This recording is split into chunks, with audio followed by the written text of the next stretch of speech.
Sejam bem-vindos ao The Runcast.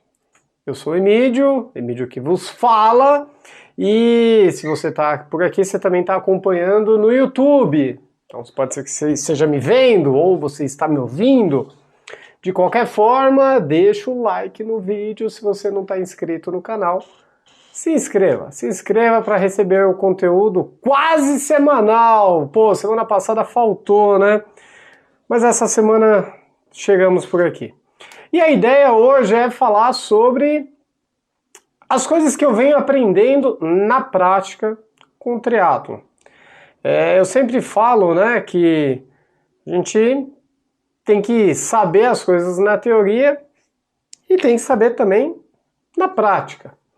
Sempre comento com os professores da assessoria, né, ninguém precisa ser maratonista, sub-3, nem ultramaratonista, nem correr mas você tem que vivenciar. E eu gosto de vivenciar. Eu, particularmente, eu acho que ter a vivência de várias coisas me capacita mais a poder falar e certas coisas que talvez, se eu não tivesse vivido, eu seria muito raso em fazer algum comentário, né? Então são 10 maratonas nas costas, são sei lá quantas meias, sei lá quantas provas de 5 e 10 quilômetros, provas de montanha, e agora alguns triatlons aí o short e o olímpico, né?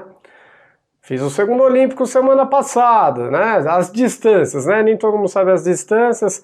O short é 750, 20, 750 na água, 20 de bike, 5 de corrida. O olímpico, ou standard, depende da organização, cada um põe o nome. 1.500 na água, 40 de bike e 10 de corrida. E sigo rumo ao half distance, aí vamos para a nomenclatura, é o 70.3, que pode ser do Ironman, pode ser do Capixaba de Ferro, pode ser do Fodaxman. Na verdade, pode ser um monte, né? Tem várias organizações aí que organizam triatlon de longa distância, seja full ou seja half, né? Que é 1.900 na água, 1.900 na água, 90 de bike e 21 de corrida. Isso pode ser Ironman não existe só o Ironman, né?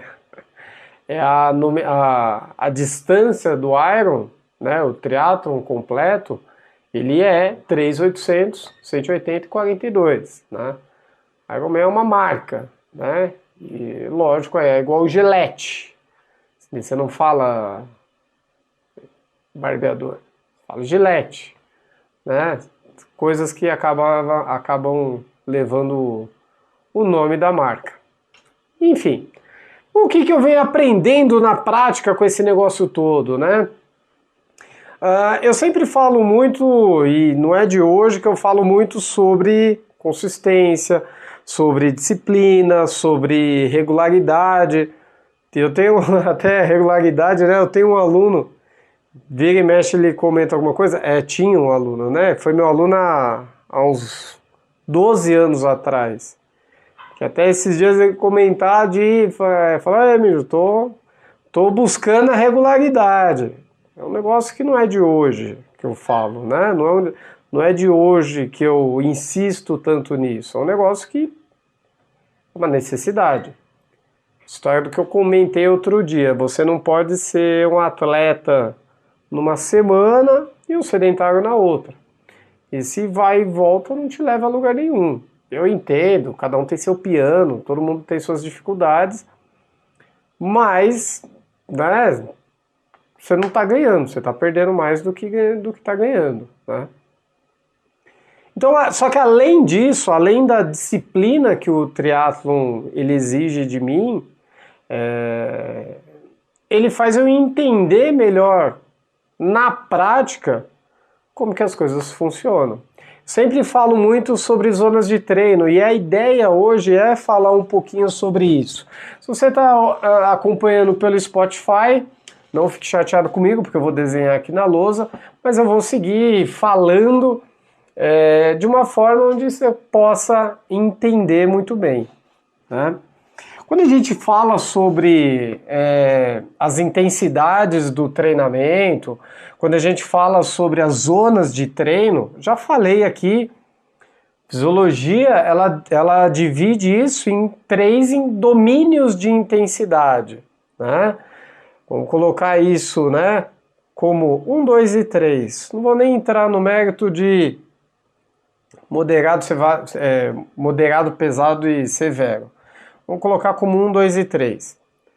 No seu Garmin, no Strava, se você usa Strava, no seu Polar, isso pode estar dividido em 5 ou em 7 zonas, que é o mais comum, né? Mas basicamente a mágica ela é dividida em 3 partes.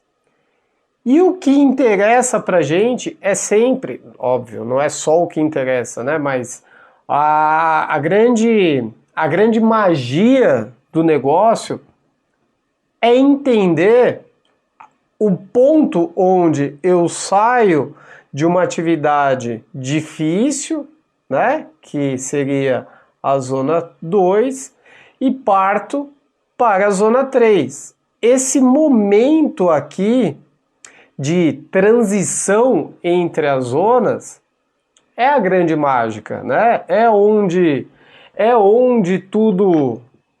toda a conversa, ela, quando fala de intensidade, quando a gente fala de ritmo, de recorde, de tudo, eu preciso entender isso daqui. Se eu não entendo isso daqui, cara, não faz sentido. Eu vou seguir dando murro em ponta de faca. Então, quando eu entendo o meu L2, ou nomenclatura é uma bosta, tá?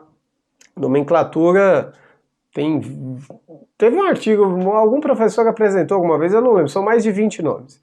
Segundo limiar anaeróbio, ponto crítico, ponto de limiar crítico, tem... Vamos nomear aqui como L2, né?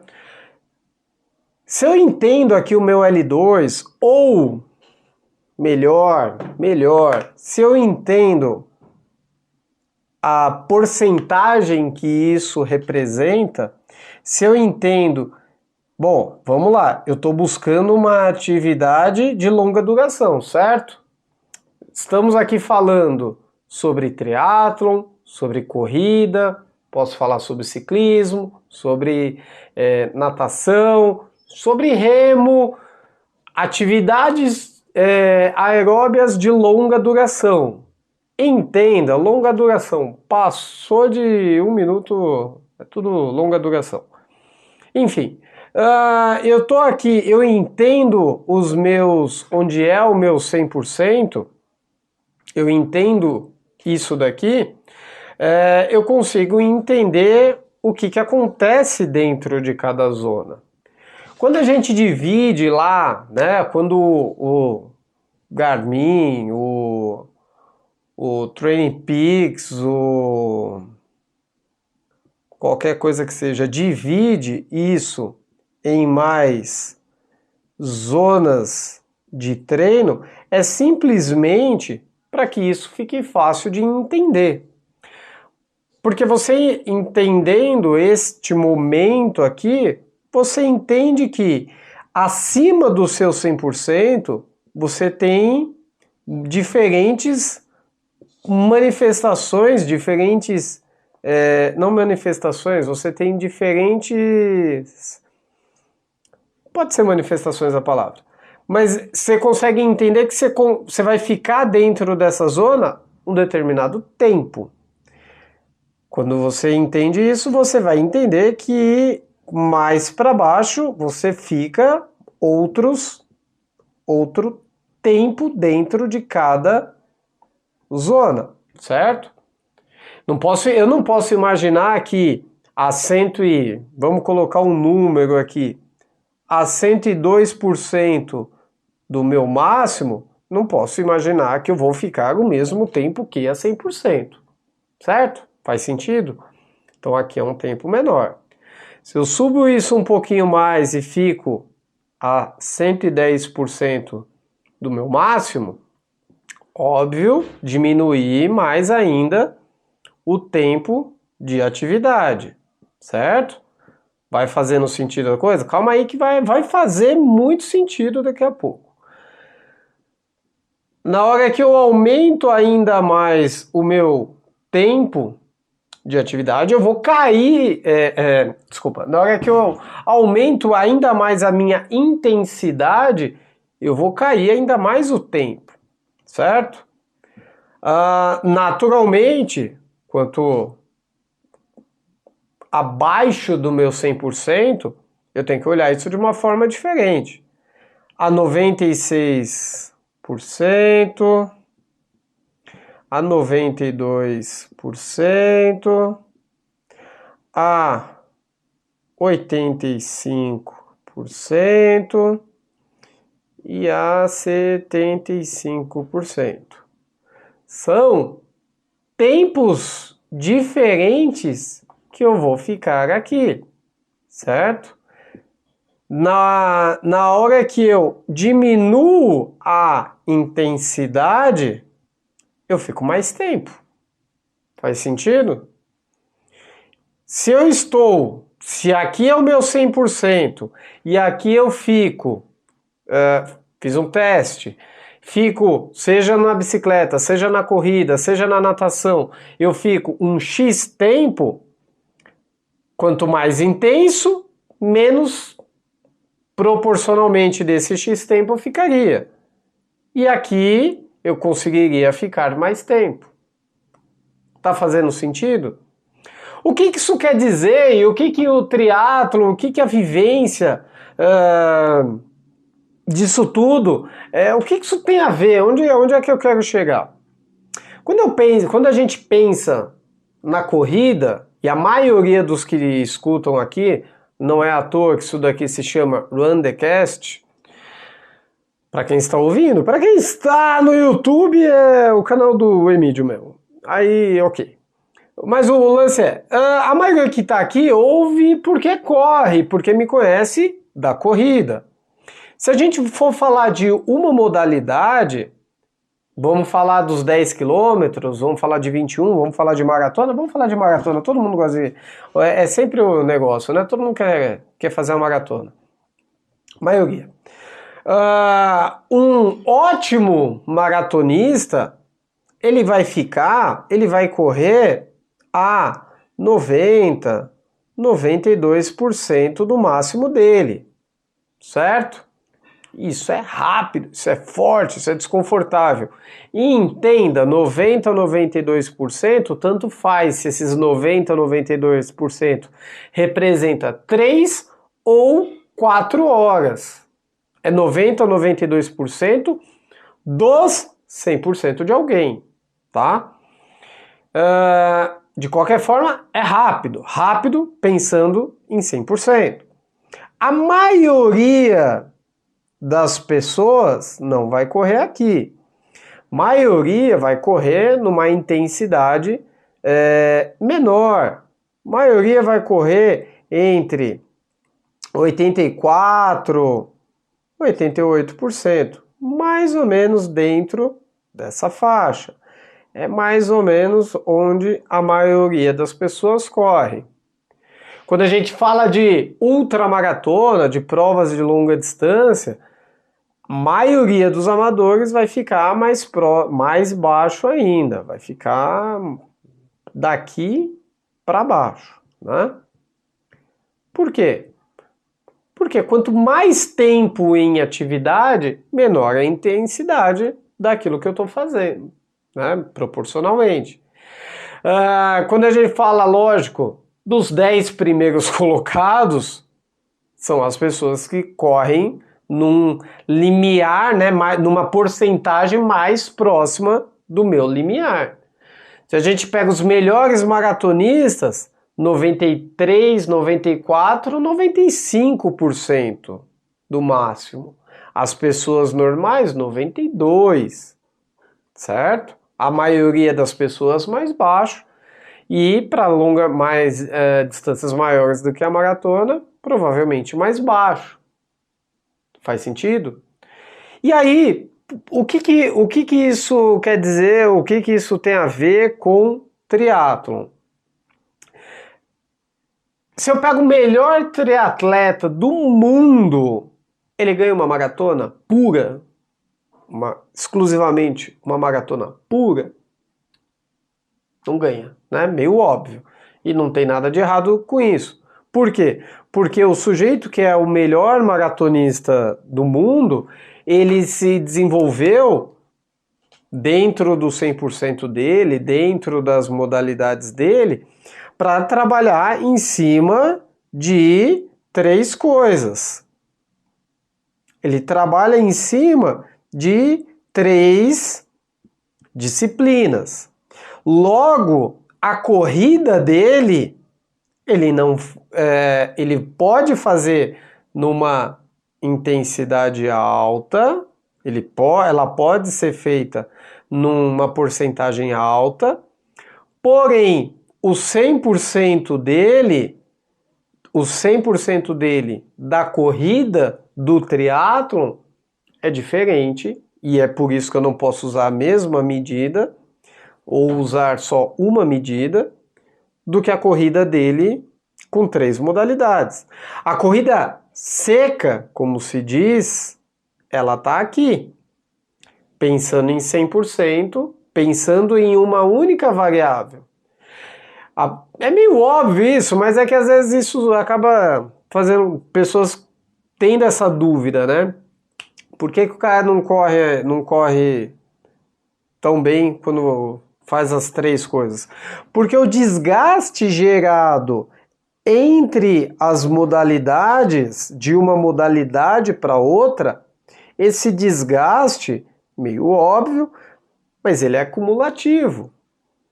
E aí, qual que é a sacada, qual que é a beleza e o que eu tenho achado demais dentro desse aprendizado diário no mundo do triatlon? Entender, e aí eu tenho que fazer esse exercício de que o meu 100% e a minha capacidade funcional máxima para uma modalidade é uma coisa. Se eu faço, por exemplo, sei lá, os 21, meu melhor 21 é 1h30, 1h29 qualquer coisa. O meu melhor 21 depois de nadar, né? 21 é a distância do 70.3. Depois de nadar 1.9, pedalar 90 km, e ainda depende da prova, né? Porque cada prova é uma prova. E depois correr 21, certamente eu não vou fazer 21 no ritmo de corrida seca. Eu tenho as outras coisas. E aí, entender essa lógica é bacana porque, além de ter que ter uma avaliação mais precisa, né, de qual é o meu limiar, qual é o meu 100%, pensando nas diferentes modalidades juntos, eu preciso entender melhor qual é a porcentagem que eu consigo ficar quando eu vou fazer os diferentes trabalhos.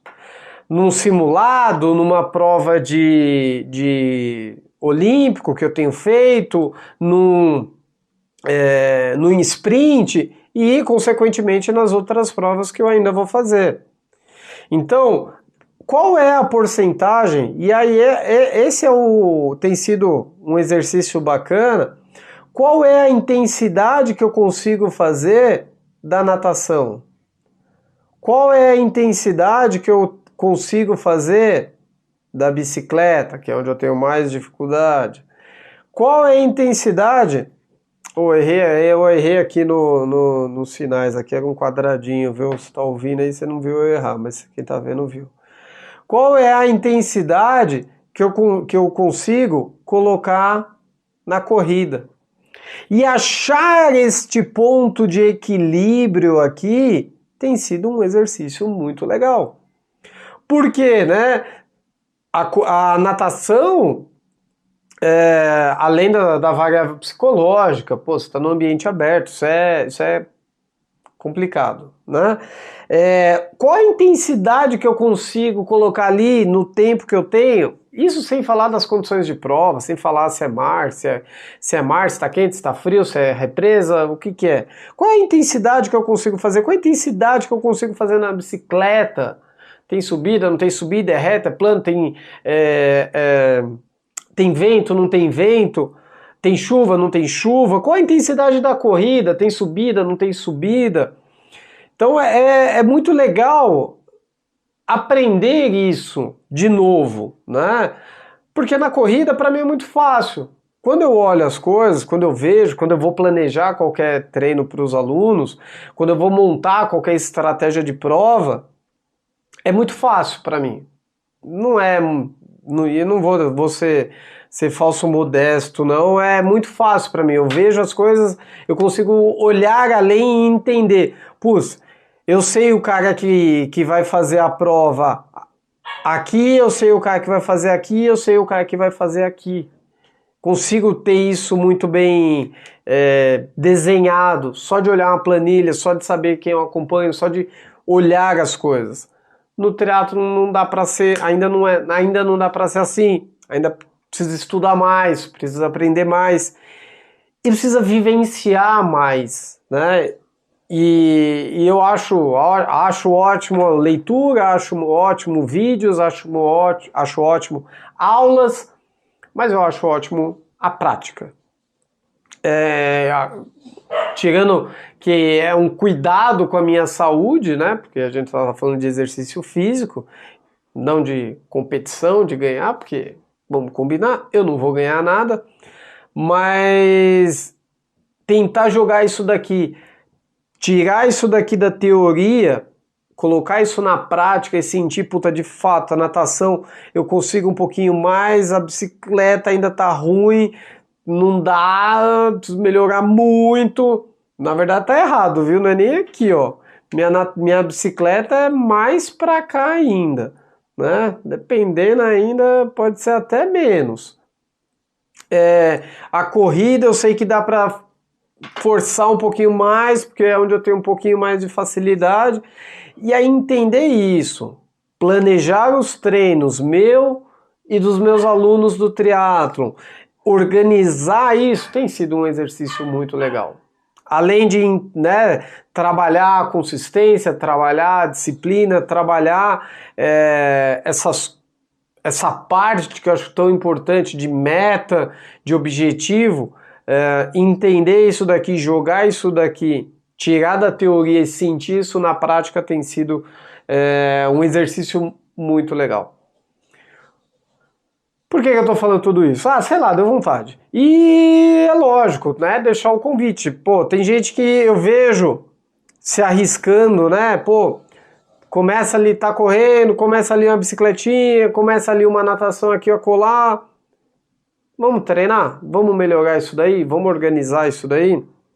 Principalmente para quem é iniciante, né, eu fiz a certificação pela Confederação Brasileira, e tem dado muito certo esse acompanhamento. Então dá para acompanhar aí quem tá iniciando. É lógico, quem já fez N provas, N coisas, ainda preciso estudar muito mais, né, do que o que eu sei. Até teve um colega que me chamou para acompanhar ele no 70.3 de Floripa agora, e eu falei, não vou.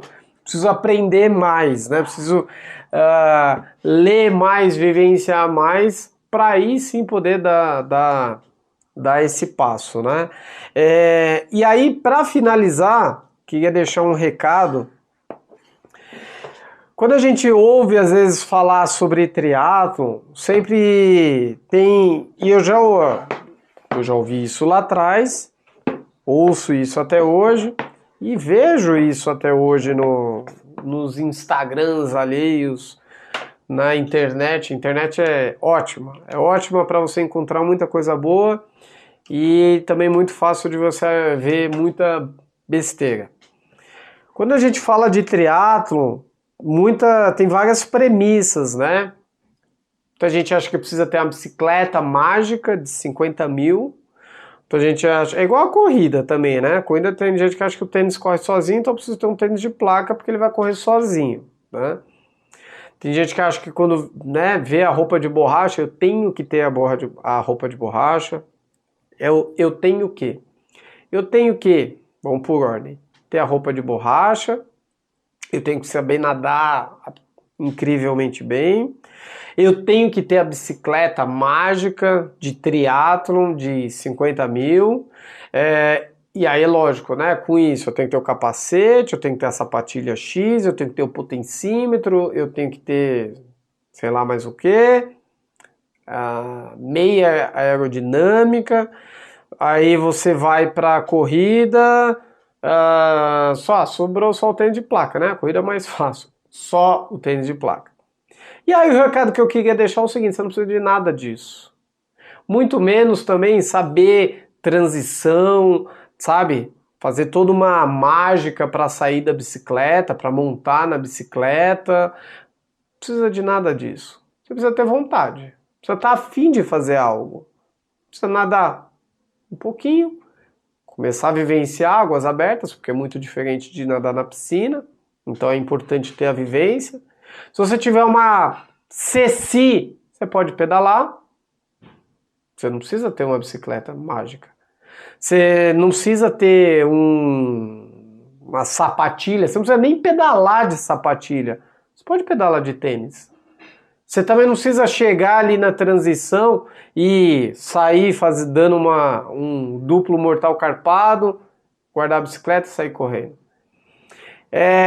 Quando a gente coloca muito empecilho, a gente limita a prática por um grupo muito pequeno de pessoas. E a ideia do triatlon não é essa. A ideia do triatlon é você praticar mais coisas e mais pessoas fazerem isso. Você pode ter a bicicleta de 50 mil, fazer a acrobacia, ter um tênis de placa, você pode o que você quiser. Mas isso não é o limitante para que você faça. São coisas que vão ajudar na performance? Ok. Os 10 primeiros, se você não tem a pretensão de chegar entre os 10 primeiros e você quer participar, fazer um negócio legal, ter uma vivência bacana e vencer você com você mesmo, acho que pedalar de tênis e parar na transição, descer da bicicleta e empurrando sua bicicleta, tá legal também. Tá muito legal, né? Acho que a gente não pode ficar colocando tanto empecilho para fazer as coisas. Tem que agregar mais do que empurrar. Serve só para o ciclismo, só para a natação, só para a corrida, só para o triatlon.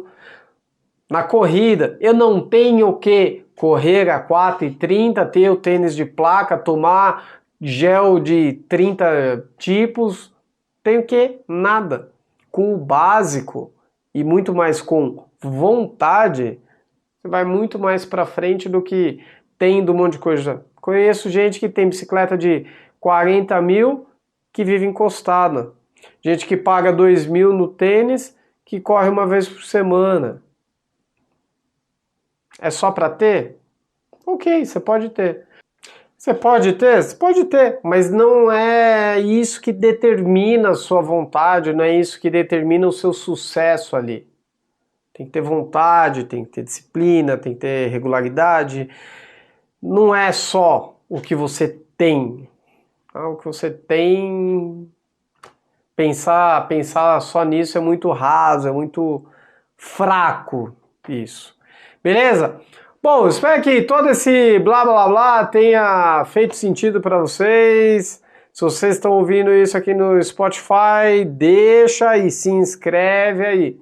Se você está ouvindo isso aqui, se você está me vendo, Deixa o like aí no vídeo, se inscreve no canal e vamos pra cima, pô. Vamos treinar, vamos fazer o que quiser, vamos fazer de tudo um pouco, vamos fazer corrida, vamos fazer natação, vamos fazer beach tênis. Vou voltar aqui para falar de beach tênis. Mentira. Fique com Deus, um beijo, obrigado, até mais. Tchau.